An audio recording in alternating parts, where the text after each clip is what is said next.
Welcome to Torah Andalus. This is class 147 on the Golden Doves. We're going to be on the bottom of page 81. And as you know, Torah Andalus is not a channel devoted to quick, inspirational 30-second tidbits which will change your life. No, this is actually very, very difficult material that you really need to concentrate and think about and repeat. And hopefully, after you make the effort, you will gain some wisdom. So, on the bottom of page 81, before examining negativity within the context of man's relation with God, right? So, the relationship between us and God, that's related somehow to negativity, right? So, and that of course is related to the fact that God is a creator, we're the created, so we're everything that God isn't, and God is everything that we're not, right? Creator versus created, right? But we're going to look at that soon. But it should be noted that the semiotic and the semantic are not always present in language, right? So sometimes in language, you can use language at the semiotic level, or you can use it only at the semantic level. I'll give you an example in Agadot. Right, so Agadot, they have these Agadot that are like unbelievable, like these things that seem supernatural, for lack of a better word, or miraculous, maybe that's a better word. So these Agadot, very strange Agadot, right? So in those cases, you don't look at the words at the semiotic level, right? For example, Og Melech HaBashan was so tall that he would stick his hands into the ocean and grab the whale and then put the whale by the sun to roast.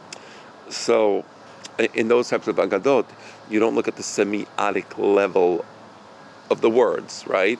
But rather, the words together point out to something, and at the semiotic level, there is no meaning, right?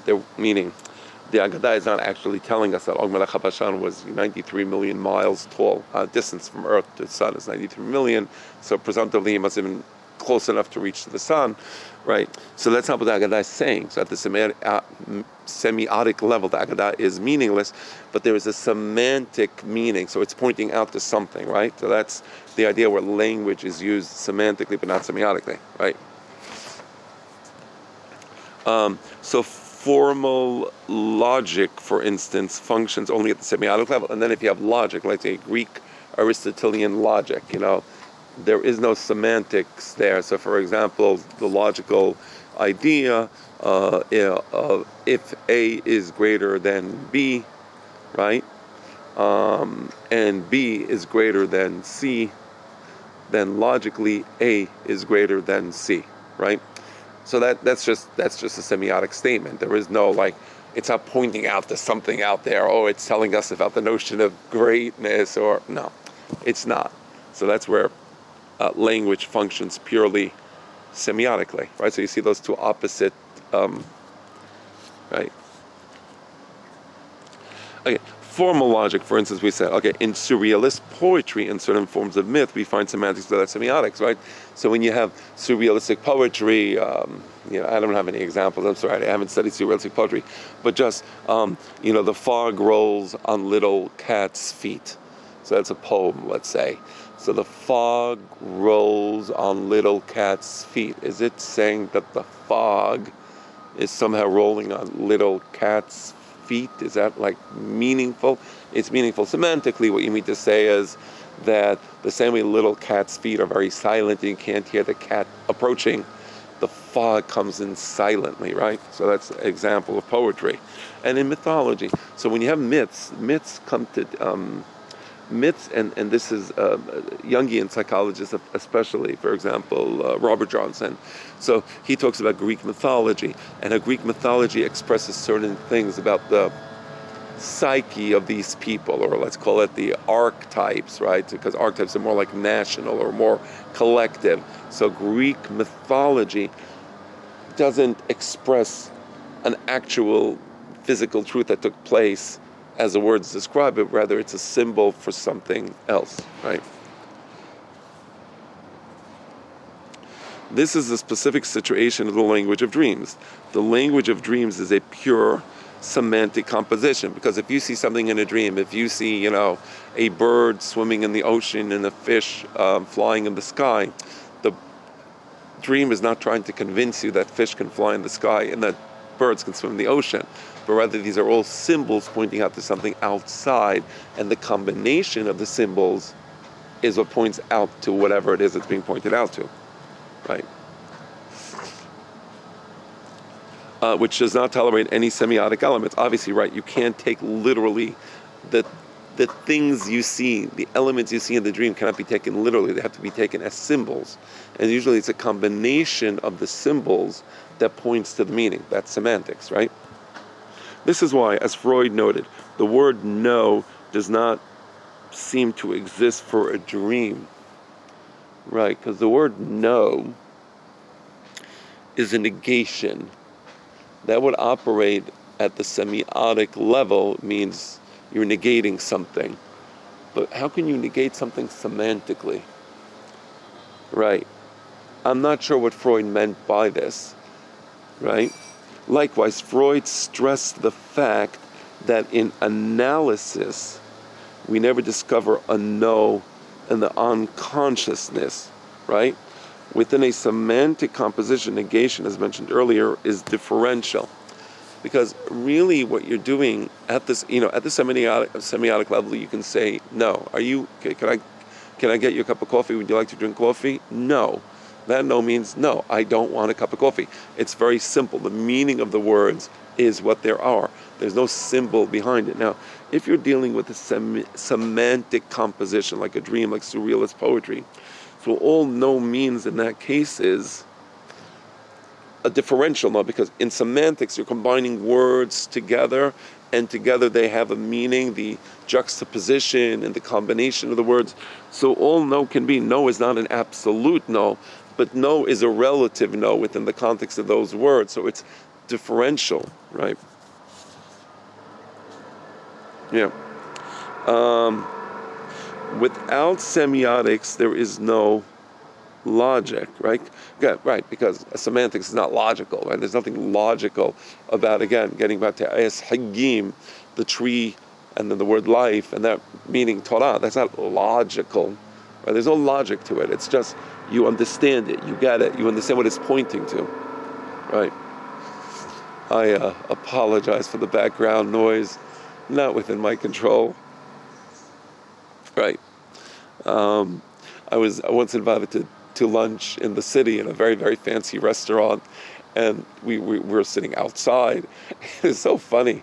It's like, it's everybody's in their suit, and we're enjoying this, fancy restaurant, and and like there was construction all around, and boom, boom, boom, and zing, zing. I was like sitting there, I'm like, is this a joke?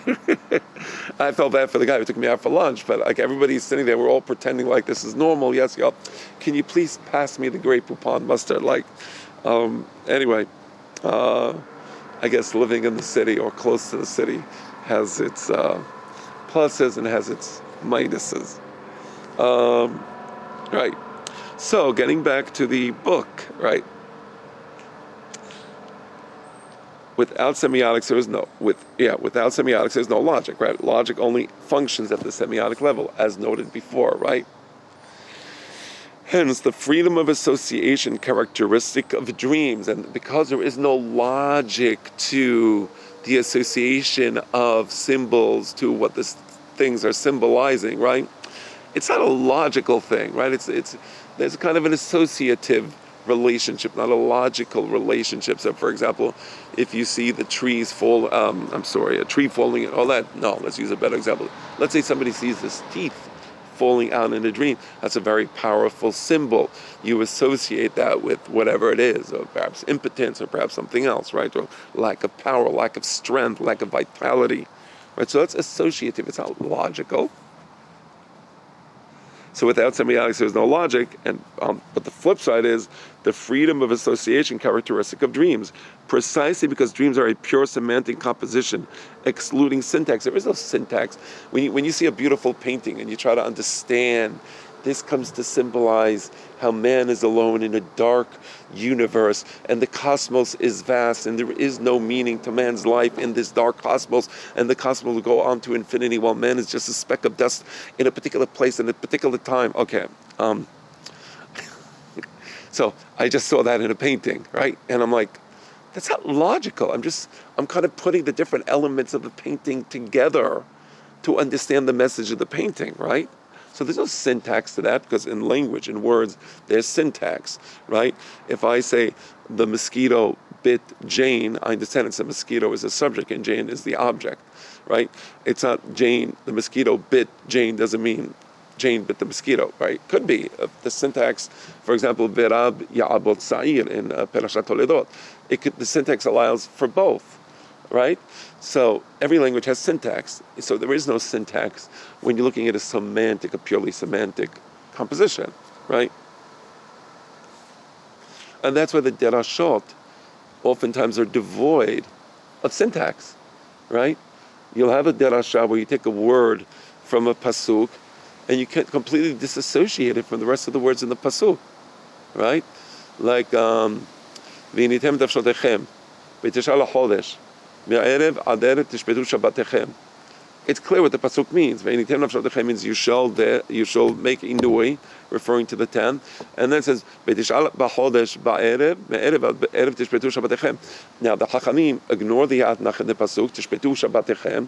I'm sorry, v'initem nafshotechem, and they say v'initem nafshotechem v'tishal hachodesh. But that's against the ta'amim. But that's the point, because when you look at it as a semantic composition, you ignore the syntax, because there is no syntax in semantics, right, at the semantic level, because it's an associative endeavor. How do you combine the different symbols, right?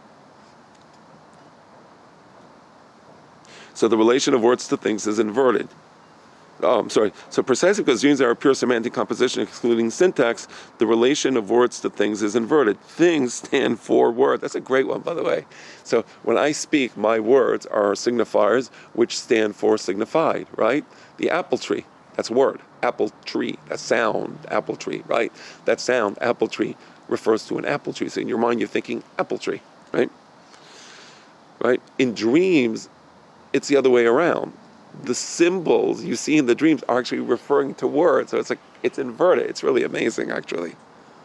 That's why the Gemara says, and my father once explained this to me, when we studied the Gemara Masechet Berachot Perek Tet, it says, Kol ha'chalomot holechim achar hapeh. What does it mean the dreams go after the mouth? Meaning, the symbols in the dream refer to language, which is an inversion of language referring to symbols or things, right? Therefore, as a Talmud observed, the signification of things in a dream varies according to the language of the dreamer, because if you have a different language, the word for whatever you see in the dream is a different word. And that word can refer to something else, right? I'll give you like a I'm not sure the Gemara says it. The Gemara says something about Gamal, if you see a Gamal in a dream. Okay, actually, it might even be in the footnote here. So let's say Gamal, of course, is the Hebrew for